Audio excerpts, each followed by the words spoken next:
नमस्कार दोस्तों, यूपीएससी हिंदी के स्टडी प्लेटफॉर्म में आप सभी का एक बार फिर से स्वागत है। तो आज हम लोग रिवर सिस्टम को मैप में देखेंगे। तो कुल मिलाकर के जो क्लास है वो मैपिंग की क्लास है, ठीक है। तो जिन्होंने भी 3-4 क्लास पीछे की नहीं की हैं वो इस क्लास को करके सब कुछ कंप्लीट कर सकते हैं। मतलब एक तरह से समराइज क्लास होगी। उसके साथ ही मैं आपको ये बताना चाहता हूँ कि 108 दिन की सीरीज़ हमने स्टार्ट की थी जुलाई के महीने में, जो कि सफलतापूर्वक अभी तक चल रही है। और हम लोग आशा करते हैं कि मैक्सिमम सब्जेक्ट मतलब इकोनॉमिक्स और साइंस बचा हुआ है, बाकी सब कुछ रनिंग में है। तो वो दोनों सब्जेक्ट भी हम लोग अच्छी तरह से कंप्लीट करने की कोशिश करेंगे। और अगर बुक से नहीं कर पाएंगे या मटेरियल बना कर नहीं कर पाएंगे तो हैंड रिटन दे देंगे, कुछ कुछ हेडिंग्स के माध्यम से दे देंगे या पिक्टोरियल दे देंगे, यानी कि डायग्रामेटिक दे देंगे, ठीक है। लेकिन कोशिश करेंगे कि जल्दी से जल्दी उन चीज़ों को भी कवर किया जाए आपके सामने। और आप लोग के सहयोग के लिए बहुत बहुत धन्यवाद आप सभी लोगों का, जो लोग 108 दिन में जुड़े हुए हैं स्टार्टिंग से। तो आप लोग कमेंट बॉक्स में कम से कम इतने कमेंट्स कर दो कि कितने लोग स्टार्टिंग के डेज से ही जुड़े हैं, मतलब जुलाई सेकेंड वीक से कितने लोग जुड़े हुए हैं इस 108 दिन की सीरीज़ में, ठीक है। तो चलिए शुरू करते हैं। सबसे पहले हम लोग इसमें देखने वाले हैं कि रिवर्स और उनका ओरिजिन और फिर उनका कॉन्फ्लुएंस, ठीक है। मतलब वो कहाँ मिल रही हैं, कौन सी नदी है और कहाँ से उत्पन्न हो रही है या उद्भव हो रहा है। फिर ये जब पढ़ लेंगे हम लोग, पहले 2 पार्ट में आपको बताता हूँ। जो भी रिवर्स है इंडिया में, ठीक है, उनको हम लोग 2 पार्ट में बांट सकते हैं। एक होती है हिमालयन रिवर, जो हिमालयी नदियाँ कहलाती हैं। ये मैं रिकैपिचुलेट कर रहा हूँ, ठीक है। सब कुछ पढ़ाया जा चुका है हिंदी में, विशुद्ध हिंदी में, इसलिए मैं इसको तेजी के साथ रिवाइज करूँगा। और दूसरी होती है पेनिनसुलर रिवर, प्रायद्वीपीय नदियाँ, ठीक है। तो जो हिमालयी रिवर्स होती हैं वो काफ़ी हाइट से स्टार्ट होती हैं, पेरेनियल होती हैं, यानी कि वर्ष भर सतत पानी से भरी रहती हैं और काफ़ी लंबी दूरी तय करती हैं। चाहे आप सिंधु को देख लो, जो कि 2880 किलोमीटर के आसपास तय करती है, 2800 कुछ किलोमीटर तय करती है। ब्रह्मपुत्र को देख लो, 2900 किलोमीटर के आसपास तय करती है। गंगा को देख लीजिए, वो भी 2525 किलोमीटर टोटल तय करती है। तो ये सारी रिवर्स जो कि हिमालय की नदियाँ हैं वहाँ से निकल रही हैं, बहुत लंबी दूरी तय करती हैं, ठीक है। उसके साथ ही इनका जो बहने की क्षमता होती है, यानी कि जो फ्लो होता है, ठीक है, वो भी बहुत ज़्यादा होता है। चौड़ी बहती हैं, अपने मार्ग में आने वाले सारे मलबों को बहा करके ले जाती हैं और अपने मुहानों पर, यानी जहाँ पर वो उनका कॉन्फ्लुएंस होता है किसी भी सागर से या खाड़ियों से, वहाँ पर बहुत सारा जो है सीवेज, या आप कह सकते हो डिपॉजिट लेकर के जाती हैं। Sewage is not the correct word, तो डिपॉजिट लेकर के जाती हैं, डिपोजिशन करती हैं और डेल्टा की आकृति बनाती हैं, ठीक है। ये आप लोगों ने हिमालयी नदियों के बारे में पढ़ा है। प्रायद्वीपीय नदियों को कैसे बांटते हैं? फर्दर प्रायद्वीपीय नदियों को 2 भागों में बांटा जा सकता है। एक को हम बांट सकते हैं वेस्ट फ्लोइंग रिवर, मतलब पश्चिमगामी नदियां, और इसी तरह ईस्ट फ्लोइंग रिवर, यानी कि पूर्वगामी नदियां।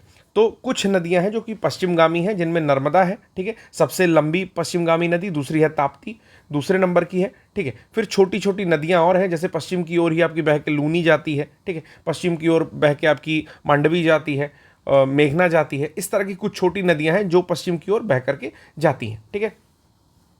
तो ये 2 तरह से और बांटते हैं। अब पूर्वगामी नदियां कौन है? तो कृष्णा है, कावेरी है, गोदावरी है, महानदी है। बड़ी बड़ी नदियां आपका बह करके जाती हैं और बे ऑफ बंगाल में मिल जाती हैं। ये पूर्वगामी नदियां हैं, ठीक है। तो हम लोग सबसे पहले क्या पढ़ेंगे? मैंने आपको पहले रिवर्स के बारे में बता दिया कि किस तरह से रिवर्स का क्लासिफिकेशन है। अब पढ़ेंगे कि जो हिमालयी नदियां हैं उनका उद्भव कहाँ से हो रहा है और उनका कॉन्फ्लुएंस, यानी कि मिलन स्थल या अंतिम बिंदु कौन सा है। तो सबसे पहली रिवर है यहाँ पर इंडस रिवर, जिसको सिंधु नदी कहते हैं। तो ये निकलती कहाँ से है? तिब्बत में निकलती है, मानसरोवर के निकट, ठीक है। तो मानसरोवर लेक है, उसके निकट निकलती है बोखारचू ग्लेशियर से, ठीक है। और जाती कहाँ है? तो काफ़ी लंबी दूरी तय करती है। पहले तिब्बत में तय करती है, चाइना में तय करती है, इंडिया में तय करती है, पाकिस्तान में तय करती है। उसके बाद अरब सागर में जाकर के ड्रेन आउट हो जाती है, ठीक है। दूसरी नदी है झेलम नदी। इस टेबल के हिसाब से तो झेलम नदी आपकी वेरीनाग से निकलती है। वेरीनाग जम्मू एंड कश्मीर में स्थित है और ये जाकर के चिनाब रिवर में मिल जाती है, यानी कि ये चिनाब की सहायक नदी है झेलम नदी। फिर चिनाब नदी की बारी आती है, तो ये बारालाचा पास के पास निकलती है हिमाचल प्रदेश में और सतलज रिवर में जाकर के मिल जाती है। वहीं रावी नदी जो है वो रोहतांग दर्रे के पास निकलती है। तो रावी रिवर को मैंने बताया कि रोहतांग पास के पास निकलती है हिमाचल प्रदेश में और चिनाब रिवर में जाकर के मिल जाती है। तो कौन कौन चिनाब रिवर में मिला? झेलम और रावी जाकर के चिनाब रिवर में मिलती हैं। वहीं चेनाब जाकर के सतलज में मिल जाती है। और ब्यास रिवर के बारे में अगली बात करते हैं। तो ब्यास रिवर ब्यास कुंड से निकलती है रोहतांग पास के पास और हिमाचल प्रदेश से ही, जो कि सतलज रिवर में मिल जाती है, ठीक है। और सतलज रिवर जा करके किस में मिलती है? सतलज रिवर मिलती है इंडस रिवर में, ठीक है, इंडस में मिल जाती है, ठीक है। तो ये चीज़ याद रखनी है, यानी कि जो आपकी इंडस रिवर है, मैं थोड़ा सा फोटो बना रहा हूँ, जो आपकी, एक सेकंड, सपोज करो कि ये आपकी सिंधु नदी है, ठीक है। अब इस सिंधु नदी में आ करके आपकी मिल जाएगी सतलज नदी। अब सतलज नदी में कौन कौन मिल रहा है? तो सतलज नदी में आ करके मिल रही है ब्यास नदी, जो कि यहीं मिल जाएगी, ठीक है। उसके बाद आपकी मिल रही है चिनाब नदी, और चिनाब नदी में आकर के कौन कौन मिल रहा है? तो रावी नदी मिलती है, ठीक है, और इधर से झेलम नदी मिलती है, ठीक है। तो इस तरह से कुल मिलाकर के सतलज जो है वो सबसे बड़ी ट्रिब्यूटरी बनती है। चलिए,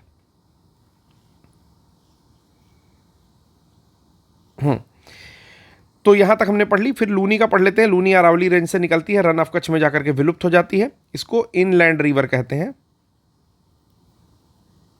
यानी कि अंतःस्थलीय रिवर। और माही नदी मध्य प्रदेश से निकलती है और गल्फ ऑफ खंभात में जाकर के खत्म हो जाती है, ठीक है। अब हम लोग पेनिनसुलर रिवर्स के बारे में भी देख लेते हैं कि नर्मदा नदी कहाँ से निकलती है। तो नर्मदा नदी अमरकंटक की पहाड़ियाँ, यानी कि मैकाल पर्वत के पास से निकलती है, अमरकंटक में। 1312 किलोमीटर की लंबी है। पेनिनसुलर रिवर्स में, वेस्ट फ्लोइंग रिवर्स में सबसे बड़ी है। ताप्ती नदी निकलती है मुल्ताई की पहाड़ियों के पास, बैतूल डिस्ट्रिक्ट मध्य प्रदेश में, 724 किलोमीटर लंबी है। गोदावरी नदी त्र्यंबकेश्वर के पास नासिक से निकलती है। बहुत सारे मेले भी लगते हैं, मतलब आपको पता भी होगा कि जो आपका सबसे बड़ा मेला है वो भी कुंभ मेला, वो भी यहीं पर लगता है, ठीक है। और ये टोटल है 1465 किलोमीटर की। तो साउथ साइड की, यानी कि पेनिनसुलर इंडिया की सबसे बड़ी रिवर कौन है? गोदावरी। इसीलिए इसको दक्षिण की गंगा कहते हैं। तो याद रखिएगा क्यों दक्षिण की गंगा कहते हैं, इसको एक्सप्लेन किया था पिछले बारे में, थोड़ा सा कन्फ्यूजन हुआ था तो मैंने उसको क्लियर किया था। दक्षिण की गंगा इसलिए कहते हैं कि दक्षिण भारत में सबसे लंबी नदी का जो वो दिया गया है, क्या बोलते हैं कि सबसे लंबी नदी जो है उसको गंगा का ही ओहदा दिया गया है, ठीक है। तो इसलिए इसको कहते हैं दक्षिण की गंगा, मतलब दक्षिण में जो सबसे लंबी नदी है वो गंगा की तरह, उसका नाम है गोदावरी। लेकिन अगर बोले दक्षिणी गंगा, यानी कि दक्षिण साइड में जो सबसे ज़्यादा पवित्र नदी है, तो उसका नाम है कावेरी, ठीक है। तो दक्षिण की गंगा ही है, 1465 किलोमीटर लंबी। फिर आती है कृष्णा नदी, जो कि महाबलेश्वर महाराष्ट्र में निकलती है, 1400 किलोमीटर की है। कावेरी नदी निकलती है ब्रह्मगिरी हिल से कुर्ग के पास, 800 किलोमीटर की है। और महानदी निकलती है सिहावा हिल्स धमतरी छत्तीसगढ़ में, 851 किलोमीटर लंबी है, ठीक है। फिर ट्रिब्यूटरीज का भी नाम लिखा हुआ है। तो गोदावरी की है पूर्णा, वर्धा, प्राणहिता, मंजीरा, बेनगंगा, इंद्रावती। वहीं कृष्णा की देखेंगे तो तुंगभद्रा, कोयना, घाटप्रभा, मूसी, भीमा, मालप्रभा, पेंचगंगा, पंचगंगा और दूधगंगा। कावेरी की अमरावती, भवानी, उसके बाद हेमावती, काबिनी। और महानदी की शिवनाथ, हसदेव, ईब और तेल, ठीक है। तो बिल्कुल भी परेशान नहीं होना है, सब कुछ हम लोग मैपिंग में देखेंगे। तो सबसे पहले स्टार्ट करते हैं आपके टॉप की नदियों के साथ, जिसका मैपिंग मैं ऑलरेडी करा चुका हूं, लेकिन फिर से रिवाइज करेंगे। और फिर लास्ट में हम लोग जो पेनिनसुलर इंडिया का है उसका कर लेंगे, ठीक है। चलिए स्टार्ट करते हैं इंडस रिवर के साथ, ठीक है। तो ये एक स्थान यहाँ पर है, एक पहाड़ है जिसका नाम है आपका कैलाश।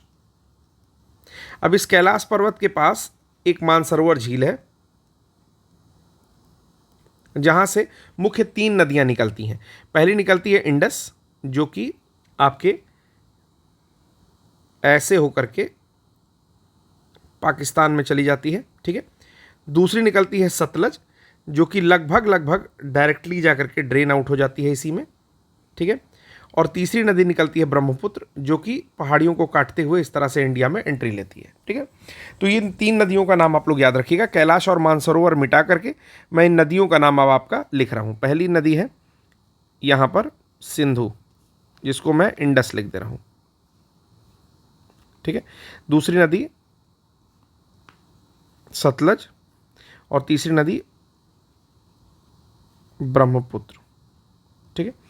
तो मैं आज इंडस सतलज मतलब इधर के ही ऊपर की बातें करने आज क्या मतलब कि करने जा रहा हूँ, ठीक है। तो सबसे पहले ये जानना है कि ये किसके किसके बीच में बहती है। तो 2 पहाड़ियाँ मैं बना रहा हूँ।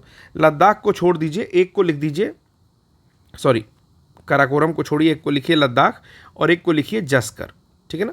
काराकोरम को छोड़ करके इन दोनों पहाड़ियों के बीच से ये गुजरती है, ठीक। फिर मैंने क्रमशः जैसे जैसे ट्रिब्यूटरीज बताई थी वो समझ लेना है कि इंडस की सबसे बड़ी ट्रिब्यूटरी आपकी है सतलज, ठीक। और सतलज में आकर के मिलने वाली नदियां कौन कौन सी हैं? तो यहाँ पर है रोहतांग दर्रे के पास से निकल कर आती है ब्यास नदी, ठीक है। और जो दूसरी नदी आकर के मिलती है सतलज में वो है आपकी चिनाब नदी। तो चिनाब नदी कहाँ से निकलती है, तो बाड़ालाचा पास से निकलती है और आकर के इसमें मिल जाती है, ठीक है। लास्ट लेक्चर में जब मैं पढ़ा रहा था तो मैंने क्या किया कि सतलज नदी को डायरेक्टली ना मिला करके मैं चिनाब को मिला दिया था, ठीक है। तो एक बारी उसको भी आप लोग करेक्ट कर लेंगे, अगर इसमें होगा कहीं नोट्स तो मैं खुद ही करेक्ट कर दे रहा हूँ, क्योंकि उससे चीज़ें थोड़ी सी कन्फ्यूजिंग हो रही थी। एक सेकंड मैं आपके लिए उसको कर ही दे रहा हूँ यहाँ पर, ठीक है। देखिए हाँ, मैंने इसमें जो है इसको जो मिलाया ये बेसिकली चिनाब नदी नहीं है, ये आपकी कौन सी रिवर है, ये आपकी रिवर है, ठीक है। अब क्या करना है कि इसे ही डायरेक्टली इसमें मिला देना है और जो दूसरी रिवर आपको दिखाई दे रही है चिनाब, वो आकर के डायरेक्टली इसमें मिल जाएगी, ठीक है। तो ये करेक्ट है, उस समय कुछ गलती हुई थी तो इसको ठीक कर लीजिएगा आप लोग। चलिए आगे। हाँ, तो हम लोग बात कर रहे थे कि चिनाब नदी आकर के मिल जाती है किसमें, सतलज में, ठीक है। तो चिनाब नदी यहाँ पर डायरेक्टली आपको सतलज में आती हुई दिख रही है, मिलती हुई, ठीक है। इसके बाद दोस्तों जो चिनाब नदी है उसमें भी आकर के दो नदियाँ मिलती हैं। पहली है रावी नदी, आकर के आपके चिनाब नदी में मिल जाती है, ठीक है। और दूसरी है जो कि बाउंड्री बनाती है भारत पाकिस्तान की, जिसका नाम है झेलम नदी। और ऐसे बाउंड्री से होते हुए इस तरह से कुछ ये नीचे आकर के चिनाब में मिल जाती है। तो ये याद रखना है, झेलम नदी और आपका रावी नदी जा कर के चिनाब से मिल रहा है, यानी कि झेलम और रावी आकर के चिनाब से मिल रहा है और वहीं चिनाब और ब्यास आकर के सतलज से मिल रही है, ठीक है। तो इस तरह से समझ लेना है। एक बारी ये भी मैं देख करके कंफर्म कर ही लेता हूँ, ठीक है। तो मैंने बताया कि चिनाब से मिलने वाली नदियाँ हैं झेलम और रावी, ठीक है ना। JR जूनियर आकर के चिनाब से मिलता है और चिनाब और ब्यास आकर के सतलज से मिलती है। तो बिल्कुल करेक्ट ही है, इसमें कोई कन्फ्यूज़न नहीं है, बिल्कुल करेक्ट है, ठीक है। तो अब आप ये 5 नदियों को देख चुके हैं कि कैसे कैसे बन रहा है। मैं इसको एक बार फिर से रिपीट कर दे रहा हूँ कि सबसे पहले मैंने इंडस रिवर को निकालने के लिए बताया कि बोखारचू ग्लेशियर मानसरोवर के पास से निकलती है और लद्दाख और जस्कर से होती हुई ये भारत से होती हुई पाकिस्तान में प्रवेश कर जाती है, ठीक है। उसके बाद मैंने बताया कि सतलज रिवर भी उसी के आसपास से निकलती है। तो सतलज रिवर जो निकलती है दोस्तों, थोड़ा सा आवाज़ मैं धीरे कर रहा हूँ क्योंकि बगल में भी डिस्टर्बेंस हो रहा है। तो सतलज रिवर जो निकलती है वो निकलती है आपके राकस ताल के पास से, ठीक है। राकस ताल के पास से निकलती है और निकल करके आती है आपका पंजाब के थ्रू बहते हुए, हरियाणा के थ्रू बहते हुए आकर के मिल जाती है डायरेक्टली इंडस रिवर या सिंधु नदी में। अब इसमें मिलने वाली कौन कौन सी नदियाँ हैं, तो मैंने एक तो बताया ब्यास रिवर है, ठीक है, और दूसरी रिवर है चिनाब रिवर है, ठीक है। तो इस तरह से ये 5 नदियाँ बनती हैं।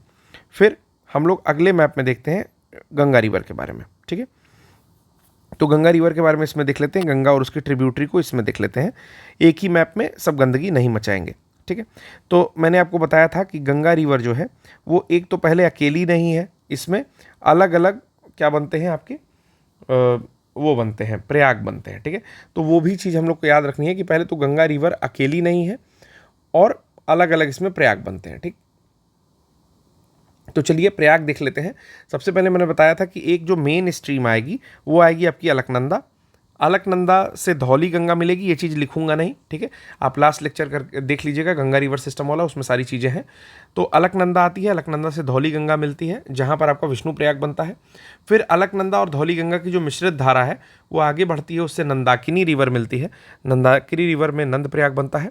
फिर वो मिश्रित धारा आगे बढ़ती है, उसमें पिंडार रिवर मिलती है, यहाँ पर कर्ण प्रयाग बनता है। फिर वो मिश्रित धारा आगे बढ़ती है और वहाँ पर मंदाकिनी मिलती है। मंदाकिनी और नंदाकिनी दोनों अलग अलग है, तो मंदाकिनी इस बार मिलती है, M फॉर मंदाकिनी। वहाँ पर रुद्र प्रयाग बनता है और जब वो आगे बढ़ती है तो आपका देव प्रयाग बनता है, भागीरथी उससे मिलती है, ठीक है। अब जब भागीरथी मिलती है बेसिकली आपकी अलकनंदा और बाकी रिवर्स के कॉन्फ्लुएंस वाली रिवर से, तो ये जो धारा है ये कहलाती है हम लोग की गंगा। तो हम लोग की गंगा निकलती है गोमुख ग्लेशियर के पास से, ठीक है। तो मैं आपका मार्क कर रहा हूँ इसमें,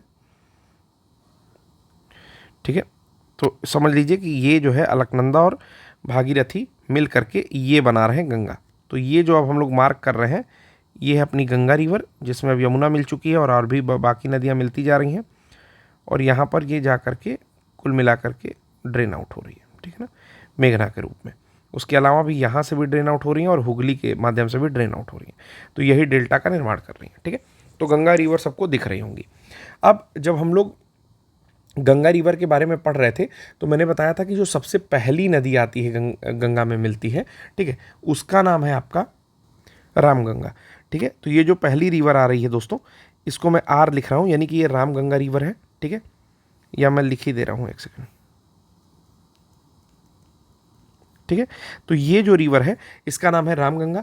फिर रामगंगा के बाद मैंने आपको बताया कि ये जो दूसरी रिवर आकर के मिलती है, किस साइड से मिल रही है, तो लेफ्ट बैंक ट्रिब्यूटरी है, यानी कि गंगा के बाएं तरफ की ट्रिब्यूटरी है, जिसका नाम है गोमती रिवर। ठीक है, तो गोमती रिवर कहाँ मिलती है, कैथी गाजीपुर में मिलती है। फिर तीसरी रिवर मिलती है घाघरा, छपरा बिहार के पास घाघरा रिवर मिलती है। ठीक है, जब अगली रिवर जो है वो मिलती है आपकी, उसमें गंडक आती है। ठीक है ना, ठीक, लेकिन उसके बाद जो रिवर मिलती है वो बाहर से नहीं आती है, अंदर से ही स्टार्ट हो रही है, इसका नाम है बूढ़ी गंडक। मैंने अगला बूढ़ी गंडक बताया था। ठीक है, तो यहीं पर बूढ़ी गंडक दिखा लीजिए और एक कोसी दिखा लीजिए। ठीक है, ये आती है कोसी रिवर। ठीक, या बूढ़ी गंडक नहीं दिखा रहा हूँ मैं इसमें, केवल मैं आपका कोसी दिखा दे रहा हूँ। ठीक है, कोसी रिवर। और सबसे अंतिम रिवर जो आकर के मिलती है बाएं तरफ से, उसका नाम है, याद रखिएगा इसका नाम, क्योंकि इसका नाम बहुत बार पूछा जाता है, महानंदा राम है। ठीक है, तो ये हो गई बाएं साइड की सारी ट्रिब्यूटरीज। अब दाएं साइड में सबसे बड़ी ट्रिब्यूटरीज कौन सी आती है, तो यमुनोत्री से निकलने वाली ये जो यमुना है, ये सबसे बड़ी ट्रिब्यूटरी आती है। ठीक है, तो ये सबसे बड़ी सहायक नदी है। अब यमुना की सहायक कौन कौन सी है, तो यमुना की सहायक मैंने बताया था CSB के यमुना की सहायक है। ठीक है, तो यहां पर हो गई आपकी चंबल रिवर। ठीक, चंबल। फिर यहां पर हो जाएगी सिंध, ये हो जाएगी आपकी बेतवा रिवर। ठीक है, और ये हो जाएगी आपकी केन। ठीक, तो चंबल, सिंध, बेतवा, केन, ये 4 नदियां जो है फिर फर्दर यमुना में जाकर के ड्रेन होती हैं और आगे की ओर पानी पहुंचाती हैं। ठीक है, इसके बाद एक और रिवर है जो कि जाकर के मिलती है, जिसका नाम है सोन रिवर। तो चूंकि ये जो केन बताया हुआ तो डायरेक्टली गंगा में मिल गई, तो इसको कर देते हैं सोन रिवर, और यहाँ कहीं जो है आपकी केन रिवर जाएंगी। चंबल, सिंध, बेतवा, केन, ये जाकर के मिल जा रही है आपके यमुना में। और ये जो रिवर है सोन रिवर, ये आपकी दूसरी right bank tributary of Ganga बनती है। ठीक है, अब अलग अलग डैम है हर जगह पर, ये भी मैंने आपको बताया था। यहाँ पर एक रिवर है हुगली रिवर। ठीक है ना, इसका नाम है हुगली। ठीक, फिर मैंने बताया कि ये कर्क रेखा को काटती रहती है, तो ये बनती है आपका माही नदी। ठीक है, वहीं अगर आप इधर देखोगे जो नदी निकल करके कहीं कच्छ के रण में विलुप्त हो जा रही है, तो इसको बोलेंगे लूनी नदी। ठीक है, जो कि इनलैंड रिवर है। ठीक है, उसके बाद आपकी ये जो रिवर फ्लो कर रही है, इसको हम लोग साबरमती नदी कहेंगे। और ये जो कि चंबल की सहायक नदी बन रही है, इसको हम लोग कहते हैं बनास। ठीक है, तो फिर से एक बारी मैंने इतनी मैपिंग आप लोगों को करा दी है, आशा करता हूं कि चीज़ें क्लियर हो रही होंगी। ठीक है, अब दूसरे मैप में देख लेते हैं ब्रह्मपुत्र और उनकी सहायक नदियां। तो ब्रह्मपुत्र नदी यहाँ से निकलती है। ठीक है, ये भी मानसरोवर के पास से ही निकल रही है, जो कि चेमा युंगडुंग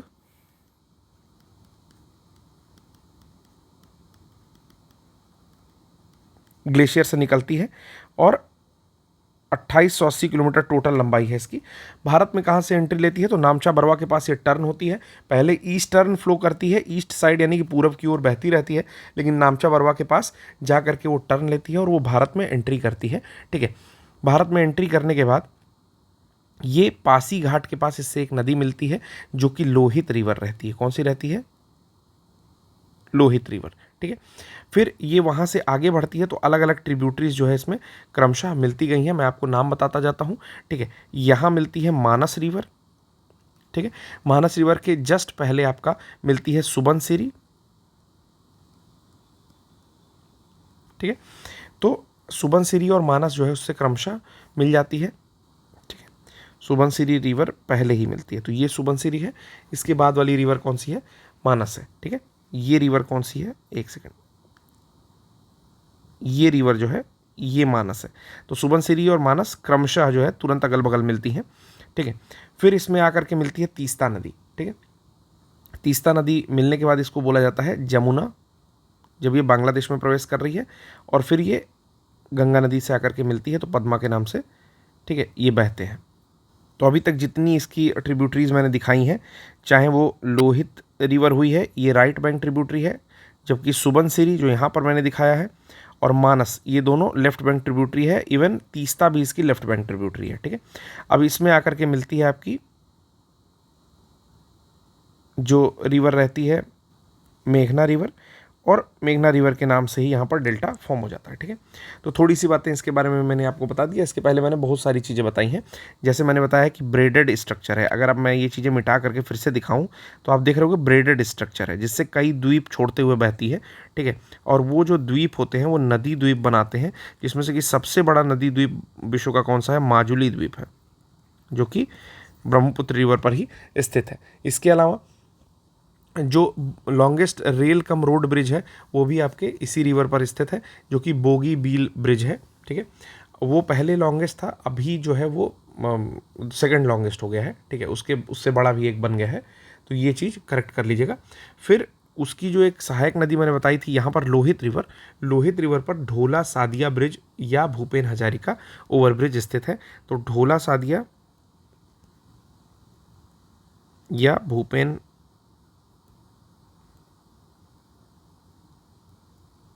हजारिका ब्रिज स्थित है, ठीक है। इतनी बातें तो हमने वो कर ली जो हम पढ़ चुके थे पहले से, ठीक है। अब जो हम लोग को आना है पेनिनसुलर इंडिया में, यहाँ तक हमने नदियों का क्रम जो है ख़त्म कर लिया है, ठीक है। अब हम लोग नीचे की बात करेंगे, तो चलिए स्टार्ट करते हैं नीचे की नदियों से। तो सबसे पहली रिवर जो हम लोग पढ़ने वाले हैं उसका नाम है नर्मदा रिवर, ठीक है।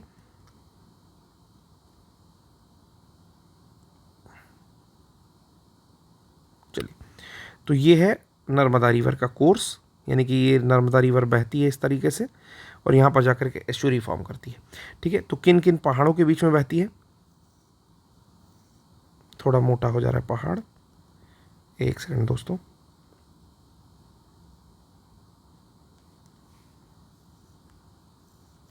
तो दो पहाड़ों के बीच में बहती है, वो पहाड़ है आपके, आप लोगों को ये आइडिया है लेकिन फिर भी, विंध्य और सतपुड़ा, ठीक है ना। इन दोनों पहाड़ों के बीच में बहती है। लेफ्ट फ्लोइंग रिवर है, यानी कि पश्चिमगामी बहती है, एस्चुरी बनाती है, एस्चुरी बनाती है, ठीक है। एस्चुरी का मतलब ये होता है कि नदियाँ जो अपने साथ जो भी बहा करके लाती हैं वो सीधे समुद्र में ले जाकर के गिरा देती हैं, कहीं पर इकट्ठा नहीं करती, तो उसको बोलते हैं एस्चुरी, ठीक है। और वेस्ट फ्लोइंग सबसे लंबी रिवर है, 1312 किलोमीटर लंबी है, जो कि भ्रंश घाटी में बहती है, ठीक है।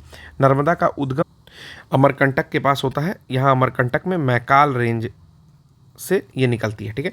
इसका नाम जो है, इसको रीवा रिवर के नाम से भी जाना जाता है, रेवा नदी, ठीक है। तो ये भी पॉइंट याद रखना है, कहाँ कहाँ फ्लो करती है, तो ये भी हम लोग देख लेंगे कि ये थोड़ा सा मतलब फ्लो नहीं, बेसिकली इसका अगर आप लोग वो देखें, ड्रेनेज देखें, छत्तीसगढ़, मध्य प्रदेश, महाराष्ट्र और गुजरात में टोटल 1312 किलोमीटर मैंने बताया कि टोटल फ्लो करती है, ठीक है। और जा करके ड्रेन कहाँ हो रही है? तो ड्रेन हो रही है आपका अरब सागर में। तो अरब सागर में मैं बता रहा था कि जा करके ड्रेन आउट हो जाती है, ठीक है। अगर इसकी सहायक नदियों की बात की जाए तो कौन कौन सी सहायक नदियाँ हैं उसको भी आप लोग नोट डाउन कर लेंगे, ठीक है। तो सबसे पहली नदी हिरन है, हिरन रिवर, ठीक है। इनकी सहायक नदी है, रेड कलर से मैं दिखा दे रहा हूँ, सहायक नदी है हिरन रिवर, ठीक है। उसके बाद एक रिवर आती है यहाँ पर बरना रिवर, ठीक है। और एक रिवर और यहीं बगल में ही आती है जिसका नाम है कोलार, ठीक है। तो ये जो है इंपॉर्टेंट ट्रिब्यूटरीज हैं, हिरन, बरना और कोलार रिवर, ठीक है। तो ये चीज़ आप लोग याद रखेंगे। अब इसी के बेसिन पर जबलपुर पड़ता है, जहाँ पर जबलपुर में धुआंधार फॉल्स देखने को मिलता है, धुआंधार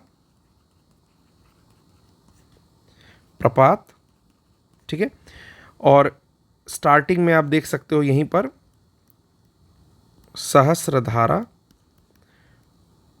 प्रपात बनाती है, ठीक है ना, मतलब ऊंचाई से गिरती है। तो ये सारी बातें थी हम लोग के नर्मदा नदी के बारे में, ठीक है ना। ये चीज़ आपको याद रखनी है, ठीक है। अब अगली नदी हम लोग यहाँ पर देखते हैं। अगली नदी अगले मैप में देखेंगे कि जिससे बिल्कुल भी कंफ्यूजन ना हो। अगली नदी जो देखेंगे वो तापी नदी देखेंगे या ताप्ती देखेंगे, लेकिन उसके पहले एक चीज़ और बतानी है कि इस पर 3 डैम मिलते हैं, ठीक है। एक यहाँ मिलता है आपका सरदार सरोवर डैम, ठीक है। एक थोड़ी दूरी पर मिलता है इसी प्लेस पर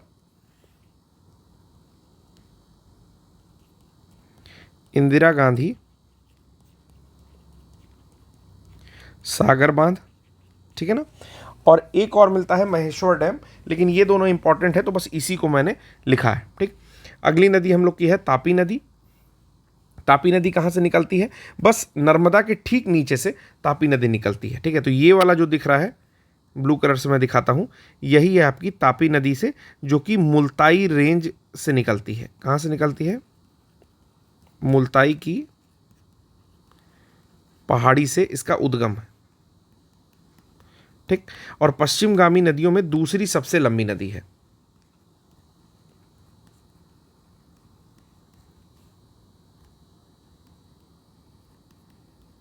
सबसे लंबी नदी, ठीक है।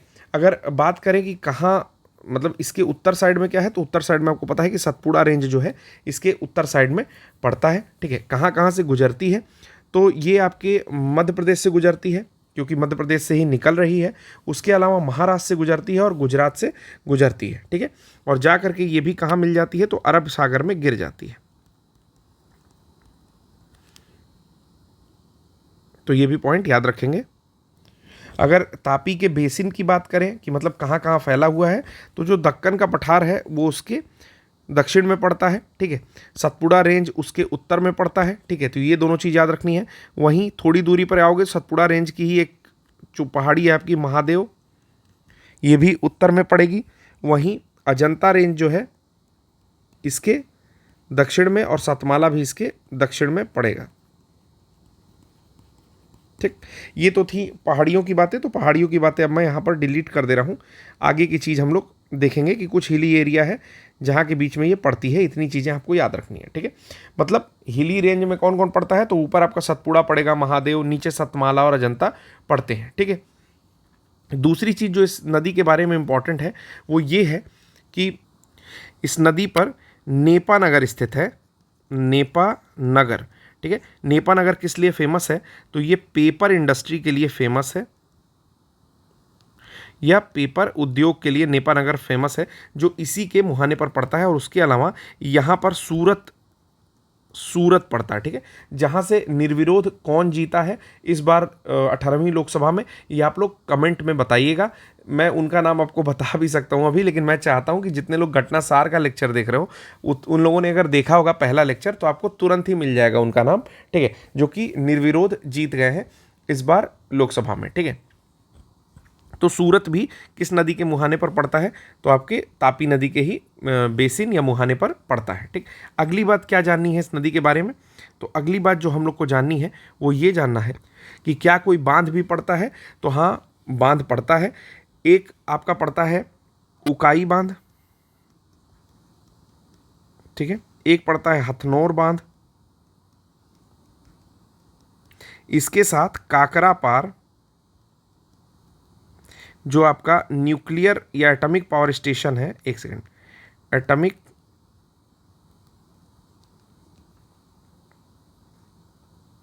पावर स्टेशन है, वो भी इसी नदी के पास में पड़ता है, ठीक है। गुजरात में इसी नदी के पास में पड़ता है काकरा पार एटॉमिक पावर स्टेशन। तो ये भी तीनों चीज़ें आप लोग तापी नदी के बारे में याद रखिएगा, ठीक है। तापी नदी वेस्ट फ्लोइंग रिवर है, मैंने आपको बता भी दिया, और इसके बारे में जो थोड़ी बहुत बातें बता सकता था वो बता दिया। अब अगली नदी जो हम लोग पढ़ेंगे वो हम लोग पढ़ते हैं उड़ीसा के पास से बहने वाली है, उड़ीसा क्षेत्र की सबसे लंबी नदी जो है जिसका नाम है महानदी, उसके बारे में, ठीक है। तो ब्लू कलर से पहले इसका कोर्स मैं आपको बता देता हूँ। तो छत्तीसगढ़ के सिहावा से जो है महानदी निकलती है। आप ये जो है महानदी का मेन कोर्स समझ सकते हैं। और कहाँ जाकर के गिर जाती है? तो महानदी जाकर के गिरती है बे ऑफ बंगाल में, यानी कि बंगाल की खाड़ी में, ठीक है। और ये सबसे लंबा कहाँ फ्लो करती है? तो महानदी सबसे लंबी तरह से फ्लो करती है आपके उड़ीसा राज्य में। इसके किनारे पर कौन सा स्थान या शहर स्थित है? तो रायपुर, जो कि छत्तीसगढ़ की राजधानी है वो स्थित है, ठीक है। और सिहावा से निकलती है, मैंने आपको पहले भी बता दिया है कि छत्तीसगढ़ में सिहावा की पहाड़ी से ये नदी निकलती है, ठीक है। अगर बात करें महानदी के बारे में तो इसकी जो ट्रिब्यूटरीज हैं उनके बारे में जान लेते हैं। तो हसदेव करके एक ट्रिब्यूटरी है, ठीक है। उसके अलावा ईब करके एक ट्रिब्यूटरी है, ईब जो है इसकी ट्रिब्यूटरी है, हसदेव एक ट्रिब्यूटरी है। ये दोनों ट्रिब्यूटरीज ज़्यादा इंपॉर्टेंट है, लेकिन उसके अलावा भी कुछ ऐसी नदियां हैं, ये दोनों कैसी हैं, लेफ्ट बैंक ट्रिब्यूटरीज थी, ठीक है। लेकिन अगर बात करें ये छोटी नदी जो दिख रही है इसको बोलते हैं जोंक नदी, ठीक है। तो इसकी राइट बैंक ट्रिब्यूटरी है। और एक और नदी जो दिख रही है यहाँ पर, तेल नदी, ये भी इसकी राइट बैंक ट्रिब्यूटरी है। इसके बाद इसके ऊपर एक डैम स्थित है जिसका नाम है हीराकुंड बांध, ठीक है ना, हीराकुंड बांध, जो भारत का शायद सबसे ऊंचा ग्रेविटी बांध था, ठीक है। इसके अलावा भी कुछ कुछ बांध स्थित हैं, जैसे दुधवा रिजर्वायर एक रिजर्वायर स्थित है, और सोंदूर रिजर्वायर है। तो इतनी चीज़ें हम लोग को नहीं जाननी है, हम लोग को महानदी के बारे में जो चीज़ें जाननी थी वो जान लिए। इसके अलावा ये जो पूरा इलाका है ये छत्तीसगढ़ और आपके उड़ीसा का, आपको पता है कि यहाँ पर मिनरल्स जो है बहुत ज़्यादा खनिज पाए जाते हैं, ठीक। फिर चाहे वो आपके आयरन और स्टील वाले खनिज हुए, एल्युमिनियम के हुए, या फिर अन्य खनिज हुए, इसी कारण से, या मतलब कोल हुआ, ठीक है। इसी कारण से जो बड़ी बड़ी इंडस्ट्रीज़ हैं, जैसे भिलाई हो गया, ठीक है, जो आयरन और स्टील का प्लांट है भिलाई में, चाहे फिर आपका कोरबा हो गया छत्तीसगढ़ में, जो कि एल्युमिनियम की फैक्ट्री लगी हुई है, या हीराकुंड डैम के पास भी एल्युमिनियम की फैक्ट्री लगी है, कटक में भी पेपर और दूध के उद्योग लगे हुए हैं। तो ये सब कुछ वो उसी तरह एक सुंदर गढ़ पड़ता है, वहाँ पर आपका सीमेंट की फैक्ट्री लगी हुई है। तो ये सारी फैक्ट्रीज जो है आपके महानदी वाले बेसिन या उसके क्षेत्र के आसपास ही मिलती है। कोल, आयरन, मैग्नीज इत्यादि की माइनिंग जो है महानदी बेसिन्स में बहुत ज़्यादा होती रहती है, ठीक है। तो महानदी जो है अलग से हम लोग महानदी के बारे में भी थोड़ा बहुत देख लिए हैं। जो चीज़ें मैंने बोली हैं उसको आप लोग नोट डाउन कर लीजिएगा। अगली नदी हम लोग पढ़ेंगे गोदावरी नदी, ठीक है ना, जिसको बोलते हैं, तो गोदावरी रिवर को सबसे पहले क्या कहते हैं, तो दक्षिणी गंगा भी कहते हैं। मतलब ये गंगा के तरह ही काफ़ी लंबी है, लेकिन साउथ की नदी है। कितने किलोमीटर लंबी है, तो ये भी पॉइंट मैं लिख देता हूँ, 1465 किलोमीटर लंबी ये नदी है। कहाँ से निकलती है, तो ये जो नदी है वो आपके नासिक में त्र्यंबकेश्वर के पास से निकलती है। ये रिवर है आपकी, जो कि मैं ब्लू कलर से दिखाने जा रहा हूँ, ठीक है। तो ये रिवर है गोदावरी रिवर, ठीक है, जो यहाँ पर जाकर के बे ऑफ बंगाल में अपना डेल्टा बनाती है, ठीक है। तो ये भी चीज़ याद रखनी है कि बे ऑफ बंगाल में अपना डेल्टा बनाती है। हालांकि इसको लिखने का कोई काम नहीं है, बाकी पॉइंट्स मैं यहाँ लिख दूंगा। काफ़ी बड़ा हो जा रहा है जिससे कि लिखने में दिक्कत हो रही है, ठीक है। 9 नंबर पर मैं लेके लिखता हूँ, कहाँ से निकल रही है, तो त्र्यंबकेश्वर नासिक से निकलती है। इसकी अगर ट्रिब्यूटरीज़ की बात करें तो कई सारी ट्रिब्यूटरीज़ हैं जिनके बारे में आप लोगों को जानना है। तो अगर इसकी राइट बैंक ट्रिब्यूटरी देखें तो ये जो ट्रिब्यूटरी है वो है आपकी मंजीरा रिवर, ठीक है। वहीं अगर लेफ्ट बैंक ट्रिब्यूटरी में देखें तो ये जो पहली ट्रिब्यूटरी है इसको बोलते हैं पेनगंगा, ठीक। दूसरी वाली को बोल देंगे प्राणहिता, ठीक है। ये सारी लेफ्ट बैंक ट्रिब्यूटरी है। उसी के बगल में आपको मिल जाएगी इंद्रावती, ठीक है। और मैंने राइट बैंक ट्रिब्यूटरी में आपको बता दी है इंपॉर्टेंट मंजीरा। तो ये सारी आपकी left and right bank tributaries थी।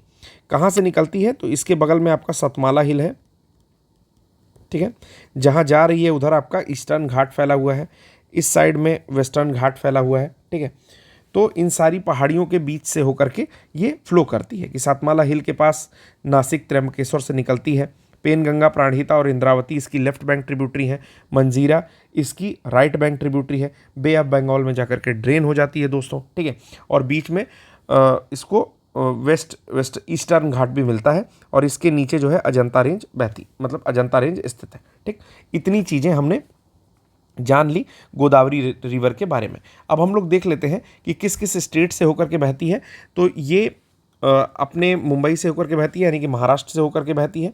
उसके अलावा ये बहती है तेलंगाना से होकर के, तेलंगाना के अलावा आंध्र प्रदेश से होकर के, और थोड़ा हिस्सा इसका छत्तीसगढ़ में भी लगता है, तो छत्तीसगढ़ के भी कुछ इलाकों को थोड़ा बहुत सिंचित करती है। इसके अलावा बंगाल की खाड़ी में जाकर के गिर जाती है।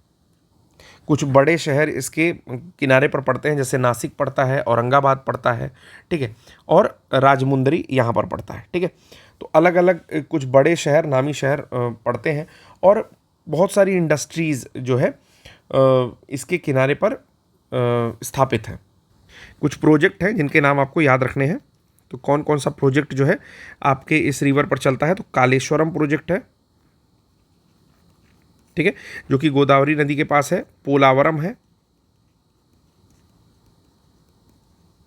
ठीक है, और श्री राम सागर है, तो उसको वो बहुत ज़्यादा पढ़ने की ज़रूरत नहीं है, ठीक है। तो ये दोनों याद रखेंगे, कालेश्वरम प्रोजेक्ट और जो है आपका पोलावरम प्रोजेक्ट, ये दोनों गोदावरी नदी पर ही स्थित है। इरिगेशन प्रोजेक्ट है आपका पोलावरम प्रोजेक्ट जो है वो इरिगेशन प्रोजेक्ट है। तो इरिगेशन चीज़ें, कॉटन इंडस्ट्री, ये सब इसके मुहाने पर बहुत ज़्यादा लगी हुई हैं, ठीक है। तो अब इस रिवर के बाद हम लोग जो अगली रिवर पढ़ेंगे वो एक मैप मैं और कर लेता हूँ, कृष्णा रिवर पढ़ लेते हैं। तो अगली जो रिवर है दोस्तों उसका नाम है कृष्णा रिवर, ठीक है ना। कृष्णा नदी के बारे में अगला हम लोग पढ़ने वाले हैं। तो सबसे पहले मार्क कर लेते हैं कृष्णा नदी कहाँ से निकल रही है। तो कृष्णा नदी महाबलेश्वर के पास से कृष्णा निकलती है और इस तरह से फ्लो होती हुई जा करके ड्रेन हो जाती है बे ऑफ बंगाल में, ठीक है। कहाँ कहाँ से बहती है, तो महाराष्ट्र से बहती है, तेलंगाना से बहती है, आंध्र प्रदेश से बहती है और आपके कर्नाटक से बहती है। तो कहाँ कहाँ से बहती है ये चीज़ें भी नोट कर लेंगे, ठीक है। इसकी ट्रिब्यूटरीज देखेंगे तो दो बड़ी ट्रिब्यूटरीज हैं, एक है मालप्रभा, ठीक है ना, और एक है तुंगभद्रा, ठीक। इसके अलावा कई सारी छोटी ट्रिब्यूटरी हैं, जैसे आपके इधर से जो रिवर्स आएंगी उसमें होगी भीमा, ठीक है ना, यहाँ पर रिवर आएगी मूसी, ठीक है ना। उसके बाद आपकी आती है घाट प्रभा,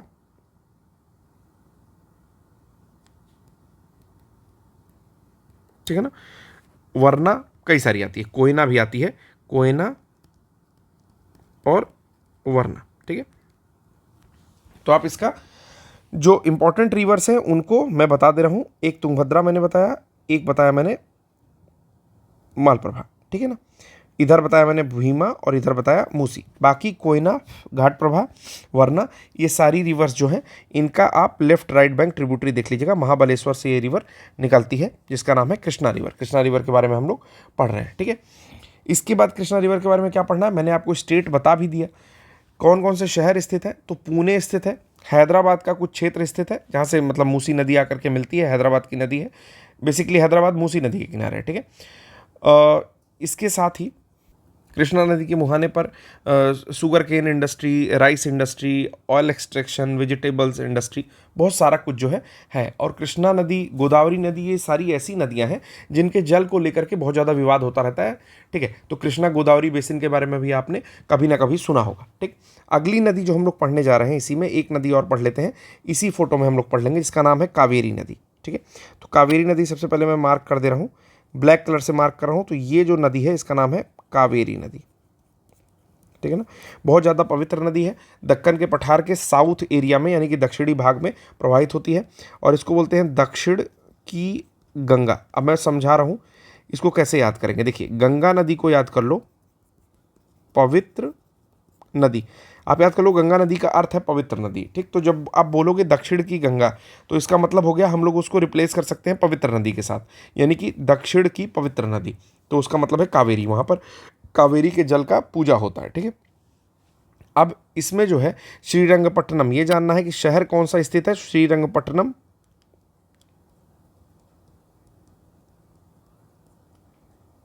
यहीं स्थित है, ठीक है।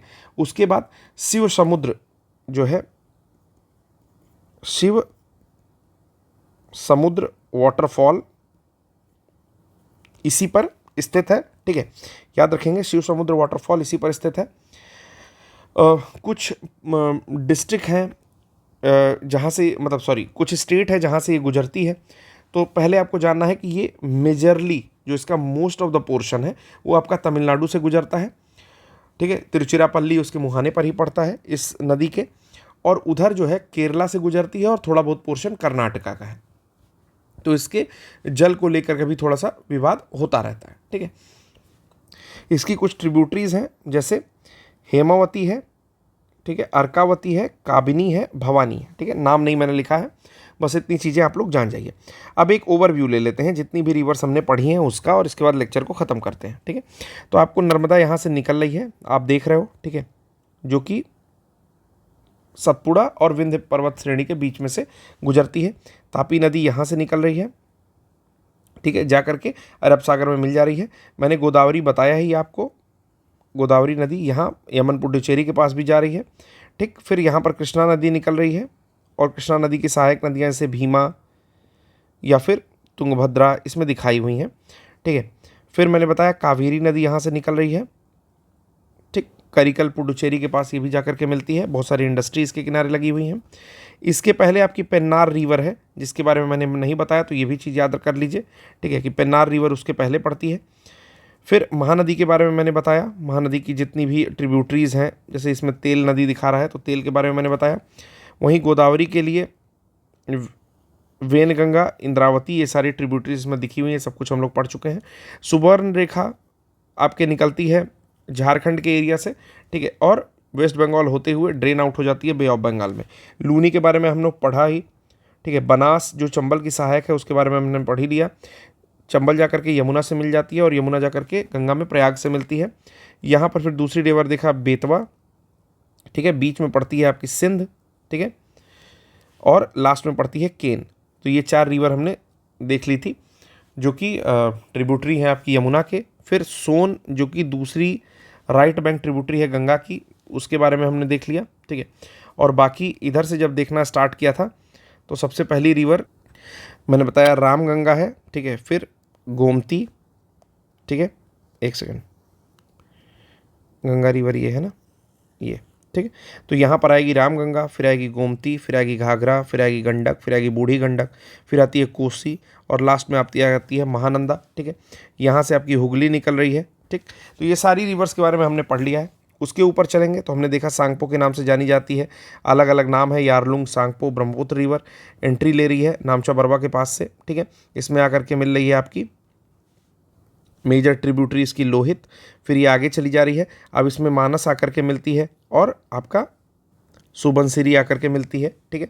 फिर मैंने बताया कि तीस्ता इससे जब मिलती है बांग्लादेश में एंट्री लेती है, ठीक है, जमुना नाम से, और आकर के इससे गंगा मिलती है, फिर पद्मा नाम से ये दोनों बहते हैं। यहाँ पर मेघना मिलती है और मेघना नाम से ही ड्रेन आउट हो जाती है, ठीक है। तो इतनी सारी रिवर्स के बारे में बताया। उसके ऊपर जाओगे तो इंडस रिवर के बारे में बताया कि इंडस की उत्पत्ति हो रही है बोखारचू ग्लेशियर से। इंडस जो है पहाड़ों को काट कर बहने वाली नदी है, इसको एंटीसीडेंट रिवर कहते हैं। इसकी मेजर ट्रिब्यूटरी कौन सी है, तो सतलज रिवर इसकी मेजर ट्रिब्यूटरी है। ये सतलज हो गई जो वहीं पर मानसरोवर के पास से ही निकलती है, राकस ताल से, या राक्षस ताल भी उसको कहते हैं। फिर मैंने बताया कि सतलज में आकर के कौन रिवर मिलती है, तो जो आपकी चिनाब नदी है वो आकर के सतलज में मिल जाती है। और चिनाब में कौन मिलती है, रावी मिलती है। वहीं सतलज में एक और नदी कौन मिलती है, ब्यास मिलती है। और दूसरी नदी जो चिनाब में मिलती है वो मिलती है झेलम, जो कि बाउंड्री बनाती है इंडिया और पाकिस्तान का, ठीक है। और ये सारी नदियाँ चली जाती हैं अरेबियन सी में जाकर के ड्रेन हो जाती हैं। पहले कच्छ के रन से बहती थी, लेकिन मैंने बताया कि एक भूकंप के बाद जो है उसका कोर्स चेंज हो गया और ये कच्छ के रन से नहीं बहती है, ठीक है। तो लगभग सारी नदियों को मैंने कवर कर लिया है। अगर कोई भी कन्फ्यूज़न हो तो एक बार खुद से मैपिंग करिए, क्योंकि मैपिंग बहुत ज़रूरी है। और आप लोग अलग अलग ऐसे मैपिंग करिए, ये मत देखिए कि कितने मैप भर जा रहे हैं, ये देखिए कि आप कितना ज़्यादा सीख जा रहे हो, ठीक है। अगर ना हो तो आगे पीछे मैपिंग को जो है प्रिंट आउट करा के करिए, ठीक है। और कमेंट बॉक्स में ये बताइएगा कि क्या आप लोगों को मैपिंग के थ्रू नदियाँ आ रही हैं या नहीं आ रही हैं। देखो, पहले मैपिंग करो, ओरिजिन जानो और एंड जानो, ठीक है। उसकी सहायक नदियाँ मैपिंग करो, और फिर धीरे धीरे उस पर बसे हुए नगर, इंडस्ट्रीज़, इंपॉर्टेंट डैम्स, ये सारी चीज़ें जानिए। अगर कोई फॉल्स है तो उसके बारे में जानिए। आज का लेक्चर कैसा लगा जरूर कमेंट बॉक्स में बताइए, ठीक है। लेक्चर थोड़ा स्लो हो सकता है, सोच सोच कर बोला गया था, नोट्स बना कर नहीं रखा गया था, इसलिए कुछ चीज़ें अलग से नोट डाउन की गई थी, कुछ चीज़ें सामने रखी गई थी, ठीक है। तो फिर भी मैं कोशिश किया हूँ कि ठीक ठाक डिलीवर किया जाए। अगर कोई कमी लगी हो तो उसको बताइए, अगर ठीक लगा हो तो वो भी बताइए, अगर बहुत अच्छा लगा हो तो बिल्कुल आप लोग हार्ट जो है दे सकते हैं। चलिए, आज के लिए बस इतना ही, धन्यवाद।